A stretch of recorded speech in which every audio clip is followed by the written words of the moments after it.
লুপের সাহায্যে কী করছি, আমরা লুপের সাহায্যে 5 টাইমস হ্যালো ওয়ার্ল্ড প্রিন্ট করলাম। লাস্ট ভিডিওতে আমরা দেখেছি কীভাবে ফর লুপ চালাতে হয়।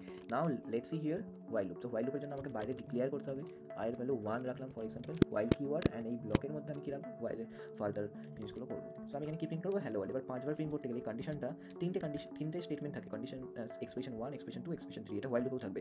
এই ফার্স্ট ইনিশিয়ালাইজেশনটা বাইরে লিখলাম, কন্ডিশন এখানে লিখলাম, অ্যান্ড এবার আপডেটটা কোথায় লিখবে, এখানে লিখবো। আচ্ছা আই প্লাস প্লাস, এটা ডাইরেক্ট লিখলে কাজ করবে না, এটাকে কীভাবে লিখতে হবে, তুমি অ্যাসাইনমেন্ট অপারেটরের মাধ্যমে লিখতে পারো। আই প্লাস 1 লিখতে পারো, ওকে, এরকমভাবে হলেও হ্যালো ওয়ার্ল্ড প্রিন্ট হবে। দেখো প্রথমটার জন্য, আচ্ছা এখানে আমরা হ্যালো ওয়ার্ল্ড না হ্যালো ডেভেলপার প্রিন্ট করি, ডেভেলপার, ওকে, তাহলে বুঝতে পারবে।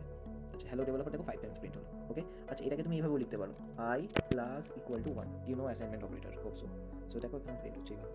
তো that is a difference for loop and while loop. আচ্ছা আরেকটা ডিফারেন্স মনে রাখবে, when I know how many iteration will happen, then I should use for loop, okay. And while loop difference কি, when I don't know how many iteration will happen, then I should use while loop। যখন আমি জানি না কতবার loop করবে তখন আমরা while loop use করবো, ওকে। তাহলে আমরা for loop and while loop এর মধ্যে ডিফারেন্স দেখলাম। আরেকটা লুপ হয় do while loop। Do while loop এ কি দেখো, আচ্ছা এখানে যদি কন্ডিশনটা ফলস হয়ে যায়, আমি এখানে লেট সাপোজ রাখলাম i এর ভ্যালু 10, ওকে, এন্ড এখানেও রাখলাম 10। তাহলে দেখো দুটো কন্ডিশনে আমার কি হয়ে যাচ্ছে, এই ফার্স্ট এক্সপ্রেশনটা কি হচ্ছে, ফলস হয়ে যাচ্ছে, এখানেও ফলস হয়ে যাচ্ছে। তো আমার কিছু রানই হবে না, কিছু প্রিন্টই হবে না, রাইট। কন্ডিশন ফলস হলে এই লুপগুলো চলবেই না, but do while at least 1 time চলবে।